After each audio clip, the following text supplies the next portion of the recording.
All right, let's move on. But while I escaped the physical house of rejection, something inside of me didn't come back home. I returned to my neighborhood, to my bedroom, to my regular routines, but I was not the same. A quiet, invisible storm had taken root in my soul. I didn't go outside to play anymore. The same boy who used to live for tag in the yard, kickball in the street, and summer bike rides around the block now stayed inside, curtains drawn, lost in his thoughts. I'm telling y'all, God, those were some hard years. I'm talking about my preteen years, even into my teenage years. I could not get out of my head for anything. And, I didn't go outside. My brothers and my family used to say I'm a vampire because all I do is stay inside the house. And like I said earlier in the book, I run outside all the time, was just free, riding my bike up and down the hill, riding my bike with shoes off. But after this summer, when I got back home, I didn't realize it, but I was very different, and I didn't want to go outside. I didn't want to make friends. I thought I was okay, but I didn't know how bad and how out of shape, I was mentally. And like I said, I was lost in my thoughts. I'm telling y'all, I couldn't even really enjoy moments as a teenager like you're supposed to. Sometimes I look back at it and I almost grieve, because I couldn't get out of my head. I was always second guessing myself. I was always wondering, do people not like me, or do they just fake it like my father did? Do they just really have something bottled up in them, such a disdain and a rejection for me that they're just not telling me? And I don't know why I always thought that. I always felt like people felt that way. I always felt like adults felt that way. I felt like teachers probably felt that way about me, and a part of me felt like and I know this was the enemy lying to me. A part of me felt like my mom probably felt that way about me, that she has just as much disdain for me as my father, and she just, faking it and don't really love me. And I'm telling y'all, the devil really did a number on my mind and on my heart.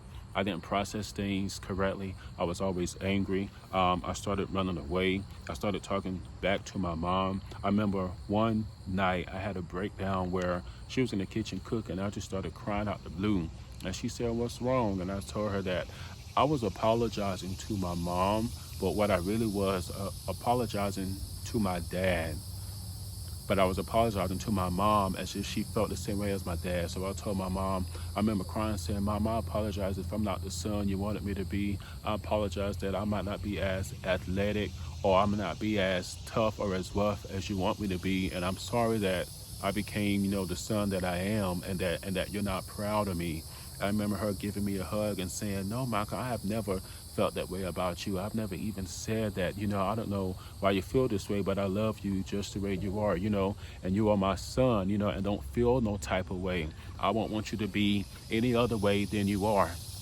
And I remember I just was breaking down and couldn't control myself. And now that I think back, I realized that the thoughts that my father had said to me was plaguing my mind. And I just, out the blue, and that has never happened to me, even to this day, where I just busted out crying like that. And now that I think about it, I realize my mom has never made me second guess my love for her, unlike my father. My mom has never talked down to me or showed such a distaste and a disdain and a rejection for me. It was my father who did that, but my mind had me thinking everybody felt that way about me, so I took it out on my mom. I repented to her for that, and I repented to God for that. And for any other young man who's watching this, don't take it out on your mom. If you live with your grandma, don't take it out on your grandma. The people that are around you, that are closest to you, they're the ones that love you. Love is what love does. Look at what the people have done for you. Your father don't do anything for you. Your father come once every blue moon. Maybe that's why you think, it may be more fun to be with your father. But think about it like this. If you was with him, you'd probably be worse off than you are, or vice versa, if your father's in your life and your mother is absent. So just make sure you posture your heart and make sure you go to God and ask God. See, when I got older and I was able to look back at these things, that's my cue to apologize and make things right. Yes, we've moved on. Yes, we've grown. Yes, that was years ago, but I still have a duty. I still have an obligation to apologize and make things right and let them know, hey, this that happened back then, I've learned from it, and I want you to know what was going on with me.